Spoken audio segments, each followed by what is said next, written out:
Seperti biasa, awal bulan. Chapter baru dari Kittering akhirnya sudah keluar. Di chapter sebelumnya kan Yayoi dan yang lainnya udah mulai menjelajahi Quilde dan berujung kursi jiwa Keitaro diambil. Nah sekarang kita bahas kelanjutannya di chapter 82. Yang jujur aja, ini chapter benar-benar menjawab banyak segala pertanyaan di chapter-chapter sebelumnya. Jadi kemungkinan, lagi-lagi video pembahasan kali ini bakal panjang lagi. Karena bakal Anda bahas sedetail mungkin. Karena ya banyak banget yang bisa kita bahas di chapter kali ini. Bahkan, nama Anumerta dan Kotodama Graduate kelas 1 juga sudah di-spill di chapter ini. Oke lah, tanpa berlama-lama lagi, ini dia pembahasannya.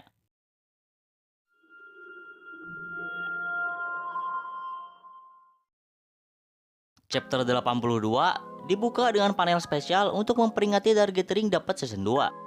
Sekaligus mengumumkan kalau Dark-Gathering volume 20 sudah keluar juga.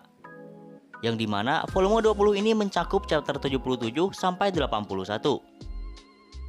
Yang jadi cover di volume 20 kali ini adalah AI mode kesurupan Taisai. Yang sebenarnya gak terlalu banyak yang bisa kita bahas soal cover ini.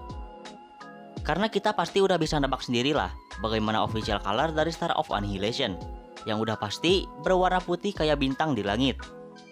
Paling yang menarik untuk dibahas itu soal daging Shiniku di tangan Ai yang berwarna hijau. Sedangkan kalau di anime itu berwarna merah seperti daging pada umumnya. Jadi apakah artinya ada kesalahan warna di yang versi animenya? Tapi mungkin bisa aja kalau Shiniku itu emang warna merah, tapi khusus untuk Ai mode kesurupan Taisai ini mungkin Shinikunya berwarna hijau. Tapi ya gak tahu juga. Sebenarnya ini masih agak membingungkan, tapi kita cuma bisa nunggu konfirmasi dari autornya aja. Yang lebih menarik perhatian jelas sekali soal panel pembuka di chapter 82 ini. Yang dimana di panel spesial ini kita disuguhkan dengan gambar yang lagi-lagi bagus banget. Pokoknya setiap panel berwarna di Dark-Gathering ini emang bener-bener gak pernah mengecewakan lah. Sebelum panel ini, sebenarnya autor juga pernah membuatkan panel untuk memperingati Dark-Gathering dapat season 2. Jadi yang ini itu udah panel keduanya lah. Sebelumnya itu yang pertama ada di chapter 74. Yang dimana di sana kita diperlihatkan official color dari tiap hantu yang muncul di Kyoto Arc. Tapi gak akan Anda bahas di sini. Paling untuk sekarang Anda bahas soal panel spesial yang ada di chapter 82 ini. Jadi di panel ini ada Yayoi, Oboshi, Otataneko, dan boneka Tanuki yang menampung kelas 1. Untuk official color Oboshi sebenarnya udah diperlihatkan juga kan ya di volume 19 waktu itu. Dan soal warna boneka Tanuki yang menampung kelas 1 juga sebenarnya udah diperlihatkan sejak dulu lewat animenya. Yang paling menarik perhatian itu jelas official colornya Otataneko. Yang jujur aja, nih official color Otataneko cakep banget. Jadi warnanya itu serba merah lah. Mata merah, payung merah, bahkan kimono atau yukata ini. Yang jelas pakaiannya juga merah. Ini jiwa karbit anu sampai beronta-ronta saking cakepnya. Berhubung Otataneko itu antagonis utama di arc kali ini, jadi wajar lah kalau official color Otataneko ditunjukkan duluan sebelum yang lain.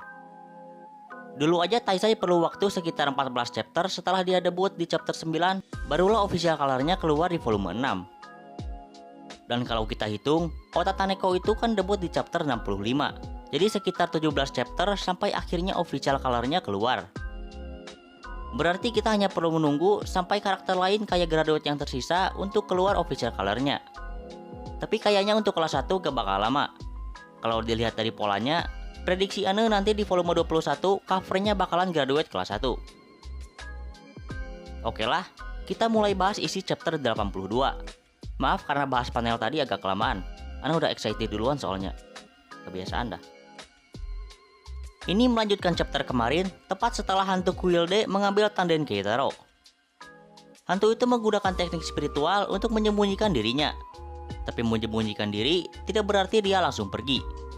Jadi teknik yang digunakan hantu Quilde itu teknik untuk membuat dirinya tidak terlihat. Jadi bukan teleportasi ataupun yang lain. Jadi dia itu masih bergerak dengan normal, hanya saja tidak terlihat bahkan oleh orang-orang yang punya kepekaan terhadap hal gaib seperti Yayoi. Jadi fungsi teknik ini itu 11-12 lah sama menahan air garam di mulut. Tapi ini lebih ke tingkat lanjutnya karena lebih praktis dan tidak memerlukan air garam. Yayoi itu menyadari kalau hantu itu menyembunyikan dirinya namun bukan berarti dia pergi. Jadi masih ada kemungkinan serangan kejutan. Makanya Yayoi langsung waspada dan bikin area yang berfungsi sebagai penghalang hantu dengan menggunakan tali suci. Yayoi membuat penghalang ini dengan tujuan agar Keitaro, Eiko, dan Ai tidak diserang. Karena kalau di dalam area yang Yayoi buat, mereka akan aman karena hantu tidak akan bisa memasuki area tersebut dikarenakan area itu terbuat dari tali suci. Setelah itu, Yayoi memberitahu mereka soal situasi saat ini. Soal kursi jiwa atau tanden Keitaro diambil, lalu hantu itu bisa menggunakan teknik spiritual, dan hantu ini kayaknya emang hantu spiritualis. Jadi Yayoi itu berencana untuk mencari hantu itu dan merebut kembali roh Keitaro. Dan untuk berjaga-jaga meskipun sudah ada di area aman, Yayoi meninggalkan boneka yang menampung hantu terowongan es dan Taisai untuk tetap bersama mereka, untuk mengantisipasi hal yang kemungkinan akan terjadi. Lalu karena hantu itu tidak terlihat, jadi Yayoi menggunakan air garam dan menahannya di mulut agar hantu itu tidak bisa mendeteksinya. Jadi ini beneran kayak main petak umpet lah. Nah di sini ada bagian yang menarik banget. Saat Yayoi mulai mencari hantu itu, hantu wanita yang ditangkap ke dalam Katashiro di chapter sebelumnya membantu dengan memberitahu Yayoi lokasi di mana hantu Kuilde itu berada. Meskipun hantu wanita itu hanya bisa mengatakannya saja tanpa menunjukkan di mana yang dia maksud. Karena bagaimanapun juga, dia sedang disegel di dalam Katashiro saat ini. Bahkan hantu wanita itu memberitahu Yayoi tentang pola pergerakan hantu itu. Yang dimana dia bilang hantu Kuilde itu tidak akan jauh dan masih mengawasi mereka saat ini. Dan emang benar aja, saat Yayoi mulai mencari, hantu Kuilde sebenarnya masih dekat dengan lokasi mereka dan mengawasi di antara semak-semak. Bagian ini jujur menurut Ane bagus banget. Karena hantu wanita ini kan salah satu korban dari hantu Kuilde juga. Biasanya kan sebelumnya hantu-hantu para korban kebanyakan malah akan menyeret korban baru kayak yang terjadi di terowongan F atau di gerbang air Itua. Tapi hantu ini tidak melakukannya dan malah membantu Yayoi untuk menemukan hantu Kuilde. Alasannya udah pasti karena tidak lain dan tidak bukan demi anaknya juga. Karena anak dari hantu wanita ini tandanya juga diambil oleh hantu Kuilde. Jadi hantu wanita ini membantu Yayoi karena kayak melihat secercah harapan lah. Tujuan mereka itu sama. Dan hantu wanita ini ingin menyelamatkan anaknya. Jadi ya kalau Yayoi berhasil mengalahkan hantu Kuilde, otomatis dia bisa mengambil kembali tanden anaknya juga. Benar-benar kasih sayang seorang ibu. Ini kalau kita putar balik lagi ke chapter sebelumnya, hantu wanita ini tidak pernah menimbulkan korban dan bahkan saat ditangkap Yayoi, dia tidak melawan sama sekali. Yang artinya, sejak awal hantu wanita ini memang bukan roh jahat. Jadi gak kayak mereka yang gak terima jadi korban dan pengen orang lain merasakan hal yang sama juga. Hantu wanita ini justru lebih memilih mencari bantuan untuk mengambil kembali tanden anaknya. Yang berarti, hantu wanita ini bertahan dan terikat dengan Kuilde itu bukan karena dia memangsa hantu lain. Tapi kasusnya itu sama kayak Maiden dan bapaknya Yayoi. Jadi masih punya hal yang mencegah mereka untuk menghilang. Kayak Maiden yang ingin sejarah Kastilha tetap dikenang, lalu bapaknya Yayoi yang kemungkinan karena belum bisa tenang dikarenakan roh istrinya masih belum diselamatkan. Dan hantu wanita tua yang menggendong anak tanpa kepala ini karena dia ingin menyelamatkan dan merebut kembali tanden anaknya dari hantu Kuilde. Dan faktor yang menyebabkan semua itu bisa membuat mereka bertahan tanpa memakan hantu lain itu jelas karena lain-lain dan tempat angker itu adalah power spot yang memiliki banyak energi spiritual. Jadi ya hantu wanita ini gak akan bisa tenang sebelum dia mengambil kembali tanden anaknya pastinya. Makanya dia bertahan. Dan alasan kenapa dia menetap di Kuilde itu karena tempat inilah di mana targetnya berada. Ditambah ini juga tempat yang merupakan power spot.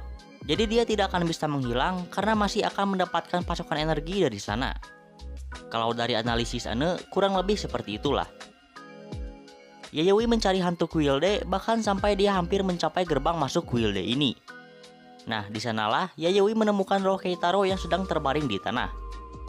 Sebenarnya ini sejak awal terasa janggal banget. Karena hantu itu kayak sengaja membiarkan Yayoi menemukan roh Keitaro.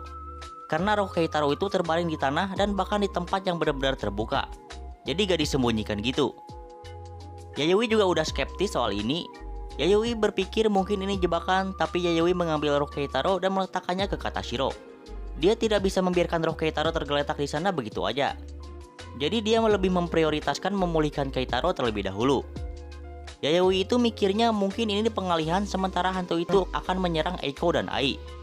Makanya Yayoi langsung membuat keputusan yang terbilang terburu-buru. Dia ambil roh Keitaro dan kembali ke tempat yang lainnya dengan tujuan mengembalikan roh Keitaro ke tubuh fisiknya. hantu wanita itu juga berulang kali memberitahu Yayoi kalau hantu Quilde itu ada di sana. Maksudnya di mana? Nah, maksud dari hantu wanita itu adalah hantu Quilde itu ada di dalam Katashiro yang dipegang Yayoi. Tapi bukannya Katashiro itu menampung roh Keitaro. Nah, ini bagian menariknya. Jadi Yayoi kembali ke tempat yang lainnya dan berniat mengembalikan roh Keitaro. Karena Keitaro saat ini adalah roh, otomatis dia tidak akan bisa masuk ke dalam area yang dibuat Yayoi. Jadi dia membuka areanya dulu karena roh Keitaro, Yari Hariti, dan cincin Marbas tidak akan bisa masuk ke dalam area itu jika tali sucinya tidak dilepaskan dulu. Saat Yayoi mengembalikan roh Keitaro tidak mau keluar sama sekali. Saat Yayoi sedang bingung, apakah ada metode khusus untuk mengembalikan Tanden ke dalam tubuh fisik? Tiba-tiba Ai jadi bersikap aneh. Yang ternyata, hantu Quilde itu sudah masuk ke dalam area mereka dan mengambil Tanden Ai saat semua orang lengah. Dan bagian yang paling menariknya itu, hantu Quilde ini mengambil wujud roh Keitaro. Jadi hantu wanita ini sebenarnya sudah memperingatkan Yayoi bahwa roh Keitaro yang dia bawa itu sebenarnya adalah hantu Quilde. Yang dirujuk hantu wanita itu saat bilang dia di sana, itu emang merujuk ke roh Keitaro yang sebenarnya itu adalah hantu Quilde. Jadi sebelumnya, saat Yayoi pergi hendak mencari hantu Quilde, Keitaro itu sempat meronta dan melawan hantu itu. Namun jelas tidak akan bisa apa-apa. Nah, di sanalah dia menahan Keitaro dan hantu itu masuk ke dalam Tanden Keitaro. Benar-benar secara harfiah masuk ke dalam Tanden Keitaro. Saat hantu itu udah masuk, tubuh spiritual atau roh Keitaro itu langsung menghilang dan hanya menyisakan tandennya saja. Dan di saat itu juga, hantu itu yang berada di dalam Tanden Keitaro mengeluarkan jiwa Keitaro yang asli dari dalam tanden itu. Dan kemudian, rohnya mulai terbentuk lagi jadi bentuk Keitaro. Jadi hantu Quilde ini bukan merasuki Keitaro, tapi lebih ke mengambil wujud Keitaro lewat tandennya. Kalau kalian bingung bagaimana hantu ini bisa mengambil wujud Keitaro, jawabannya udah ada di video pembahasan chapter sebelumnya saat Anu bahas Tanden. Tanden yang diambil hantu Quilde dari Keitaro itu kan sebenarnya kalau dalam istilah lain disebutnya dantian bawah. Yang dimana dantian bawah atau Tanden ini adalah bagian vital karena memiliki energi paling substansial yang terdiri dari materi genetik dan merupakan sumber energi di mana tubuh fisik diciptakan. Bisa kita simpulkan kalau bentuk tubuh terbentuk dari Tanden ini. Dan kalau kita rekap lagi ke belakang saat di gerbang air Itua, Nagiko kan udah kena replace sama hantu dan di-kill sama Blekasura. Tapi pas selesai, roh Nagiko gak kelihatan sama sekali. Dan Yayoi menyimpulkan bahwa kemungkinan yang terjadi adalah bentuk roh dan tubuh fisiknya berbeda. Yang artinya, kurang lebih bisa kita artikan seperti ini. Tubuh fisik terbentuk dari energi Tanden, dan roh atau tubuh spiritual akan menyesuaikan dengan bentuk tubuh fisik. Jadi tubuh fisik dan spiritual itu satu kesatuan karena terbentuk berkat dari energi Tanden ini. Bisa kita simpulkan bahwa semacam data, bentuk tubuh itu disimpan di dalam Tanden. Dan hantu ini entah dengan teknik seperti apa, dia bisa mengakses data itu bahkan bisa mengusir jiwa asli dari pemilik Tanden itu. Sumpah, yang bikin hantu Quilde ini lawan yang merepotkan itu karena dia punya banyak ilmu dan pengetahuan yang bahkan Yayoi aja gak tahu. Dan lebih gilanya lagi, Tanden Ai yang diambil hantu itu tadi, dia tidak menyimpannya. Justru dia memasukkan Tanden itu ke dalam tubuh Eiko. Kalau sebelumnya kan yang Tandennya diambil langsung menggila dan mencari-cari rohnya dari kepalanya. Nah kemarin Ana juga penasaran gimana kalau manusia punya lebih dari satu Tanden. Dan jawabannya ada di sini. Jadi Eiko yang sekarang punya 2 Tanden, dia juga jadi menggila. Tapi efeknya gak kayak yang kehilangan Tanden. Untuk kasus Eiko yang jadi punya 2 Tanden ini, dia merasa kepalanya sangat sakit hingga seperti akan terbelah. Teori Ana soal hal ini, seperti yang udah Ana jelaskan, Tanden itu kan inti jiwa dan menampung genetik dari jiwa masing-masing individu. Yang artinya, kondisi tubuh Eiko saat ini adalah dia sedang menampung 2 jiwa di dalam satu tubuh, dan kelihatannya tubuhnya gak bisa menahan 2 jiwa sekaligus. Karena itulah, dia merasakan rasa sakit luar biasa ini. Sebelumnya Ana juga pernah bertanya-tanya soal replacement. Kenapa para roh jahat mencuri tubuh dan memakan jiwa pemilik asli? Kenapa gak bikin situasi kayak dimana 2 jiwa dalam satu tubuh gitu? Jawaban simpelnya pastinya karena mereka itu ingin memiliki tubuh utuh atau memiliki kendali penuh atas tubuh yang mereka curi. Nah tapi setelah melihat Eiko di chapter kali ini teori Ana aja ya. Jika replacement masih ada kaitannya dengan Tanden seperti ini, kemungkinan tubuh manusia emang gak bisa menampung 2 jiwa sekaligus. ibaratkan kalau botol 200 liter emang cuman bisa menampung air 200 liter. Jika lebih bakal meluap atau bocor. Karena kalau kita lihat waktu Sogen ambil tubuh abangnya Ai, di sana abangnya Ai gak berbentuk seperti roh atau tubuh spiritual. Justru lebih ke seperti jiwa kosong Keitaro saat ini.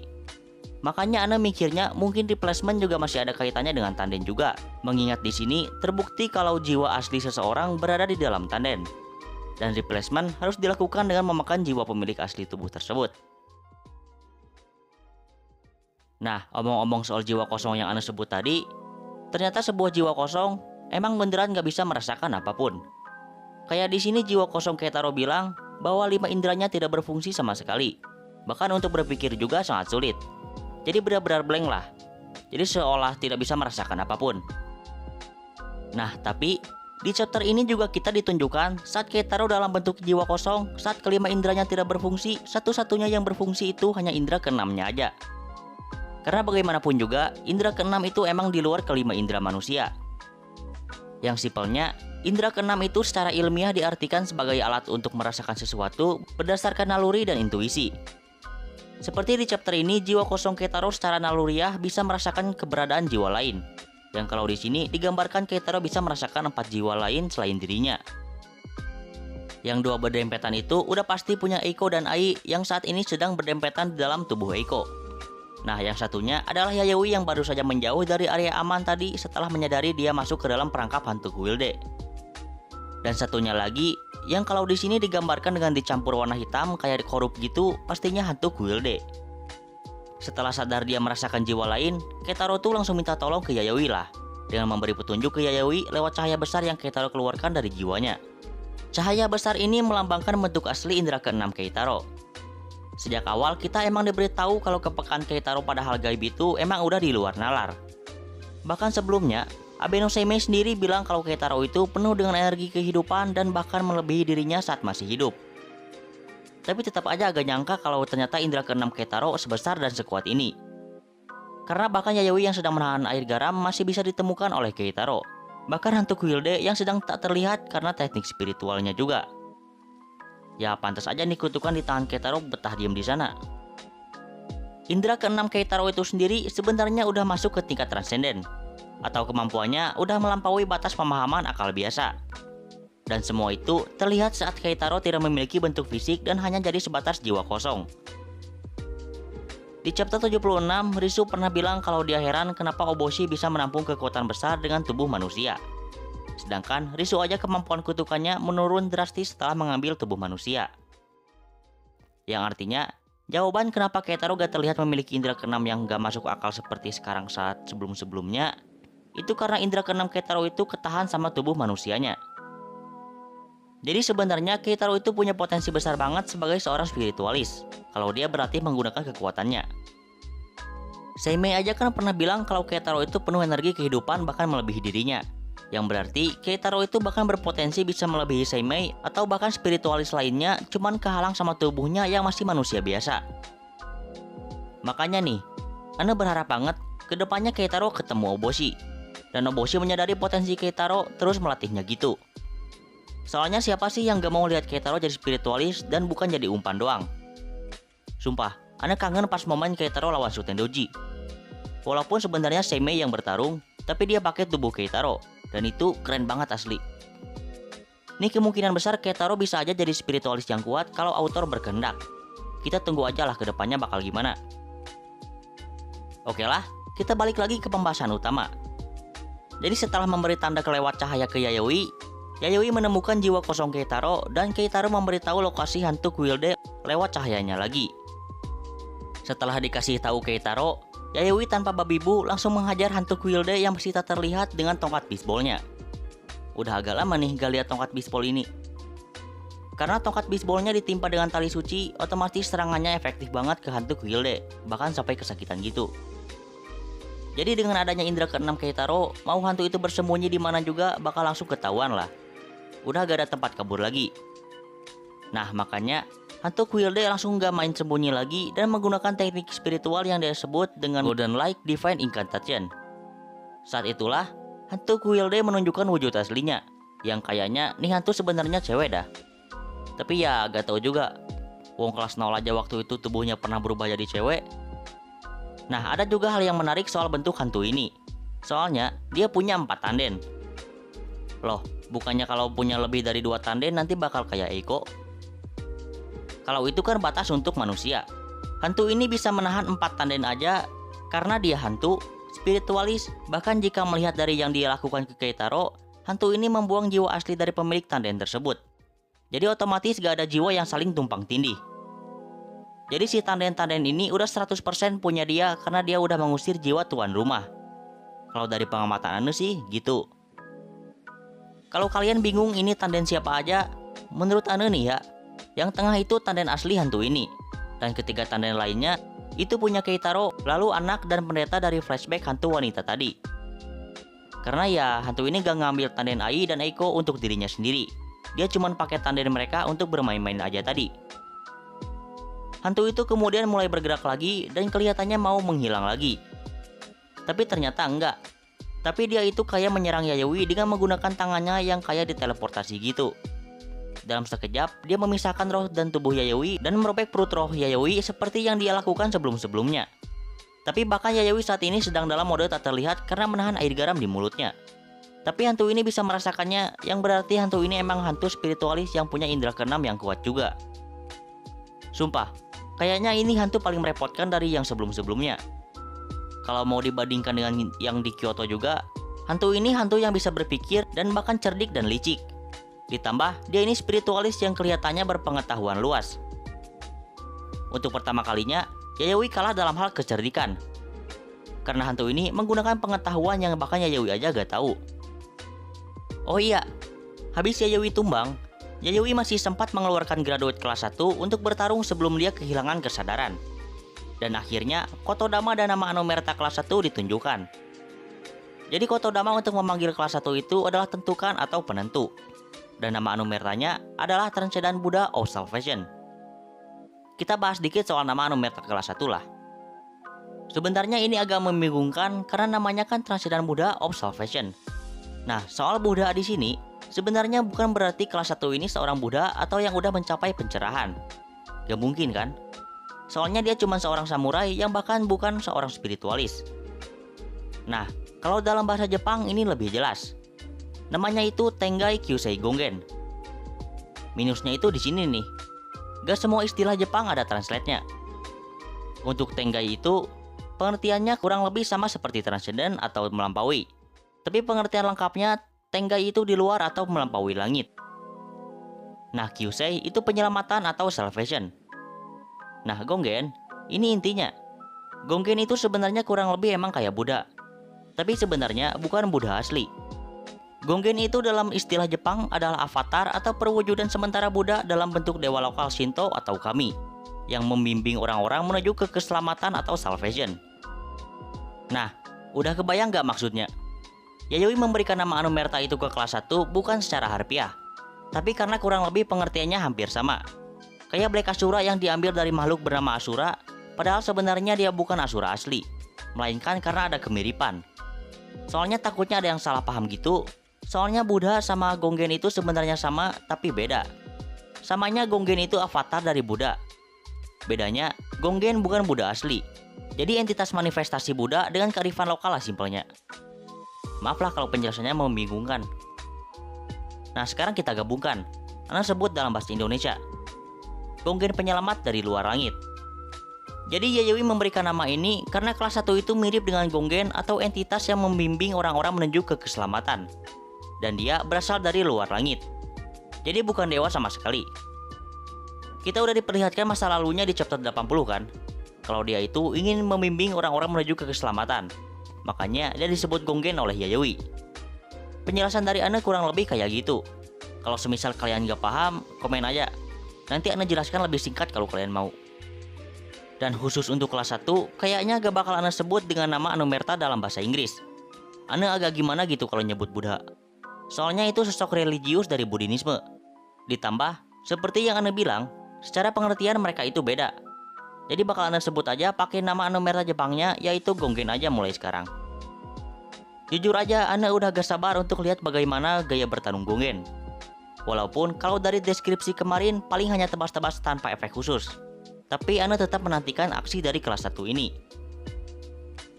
Oh iya, ada tambahan. Kalau kalian ingin tahu nama asli Quilde di relief, nama aslinya adalah reruntuhan Candi Doryodo di kota Hachioji. Dan ralat, Anda lupa membedakan yang mana kuil dan candi. Karena sebenarnya shrine dan tempel itu ada di pengertian yang berbeda. Jadi shrine atau kuil itu kuilnya kepercayaan Shinto. Dan tempel atau candi itu dari Buddhisme. Jadi maaf ya, harusnya Anda sebut tempat ini Candi D. Oke lah, segitu aja untuk pembahasan kita kali ini. Seperti yang Anda bilang di awal video, Anda gak nyangka bakal sepanjang ini. Ini udah yang paling detail yang Anda bisa. Kalau semisal kalian ada pertanyaan, langsung tulis aja di kolom komentar. Kita diskusi bareng soal semua hal di chapter 82 ini. Mohon maaf bila ada kata-kata yang kurang mengenakan. Terima kasih karena sudah menonton video ini. Sampai jumpa di video Anda yang berikutnya.